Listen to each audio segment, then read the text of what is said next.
घृष्णेश्वर ज्योतिर्लिंग की कथा। स्थान एलोरा, महाराष्ट्र, औरंगाबाद के पास। 12वां ज्योतिर्लिंग जहां शिव स्वयं घृष्णेश्वर बने, सच्ची श्रद्धा की जीत के प्रतीक। जब सेवा में स्वार्थ न हो, भक्ति में दिखावा न हो और प्रेम में संपूर्ण समर्पण हो, तो ईश्वर स्वयं भक्त के घर में बस जाते हैं। घृष्णेश्वर की कथा हमें यही सिखाती है कि स्त्री शक्ति की भक्ति भी शिव को झुका सकती है। यह कथा है एक पवित्र और पतिव्रता स्त्री की। नाम था घृष्णा। वह अपने पति सुधर्म के साथ देव सेवा में जीवन बिताती थी। घृष्णा प्रतिदिन एक जलकुंड से पानी लाकर 100 शिवलिंग बनाती, पूजन करती और फिर उन शिवलिंगों को जल में विसर्जित कर देती। उसका यह नियम अटूट था। भक्ति में एक क्षण की भी चूक नहीं। लेकिन उसकी ननद को यह सब पसंद नहीं था। उसने षड्यंत्र करके घृष्णा का बेटा छुपा लिया और झूठ फैलाया कि उसकी पूजा से ही अशुभ हुआ है।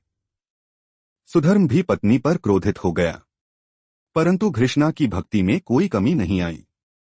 वह उसी दिन भी 100 शिवलिंग बनाकर पूजन कर रही थी। जब उसे अपने पुत्र की मृत्यु का समाचार मिला, वह रोई नहीं, रुकी नहीं, पूजन जारी रखा। उसकी अटूट श्रद्धा और स्थिर मन ने भोलेनाथ को झकझोर दिया।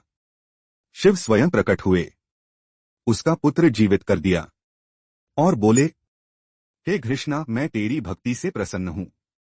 इस स्थान पर मैं सदैव विराजमान रहूंगा और इस लिंग को लोग जानेंगे घृष्णेश्वर नाम से। घृष्णेश्वर हमें सिखाते हैं कि भक्ति में स्त्री की शक्ति कम नहीं बल्कि अद्वितीय है। जिसने दृढ़ संकल्प और निष्ठा से साधना की, उसके घर स्वयं शिव आते हैं। यह ज्योतिर्लिंग अंतिम है, परंतु श्रद्धा में सर्वश्रेष्ठ। यह हमें यह भी दर्शाता है कि शिव को केवल मंत्रों और यज्ञों से नहीं, बल्कि सच्चे मन और सेवा भाव से पाया जा सकता है। अब आपने सुनी 12 पवित्र ज्योतिर्लिंगों की गाथाएं। हर एक स्थान, हर एक कथा एक संदेश देती है कि भगवान शिव हर रूप में अपने भक्तों के साथ हैं। कभी रौद्र, कभी शांत, कभी वैद्य, कभी पिता। शिव न तो दूर हैं, न कठिन। वे सरल हैं, सहज हैं, भोले हैं।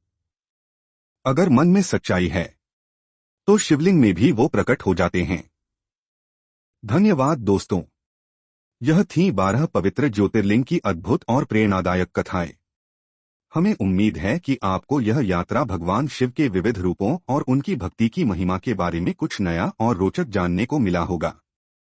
अगर आपको यह वीडियो पसंद आई हो, तो कृपया इसे लाइक, शेयर और हमारे चैनल को सब्सक्राइब जरूर करें। आपके इन छोटे छोटे कदमों से हमारा चैनल और भी बेहतर कंटेंट बनाने में समर्थ होगा और हम आपके लिए और भी रोचक कहानियां लेकर आएंगे।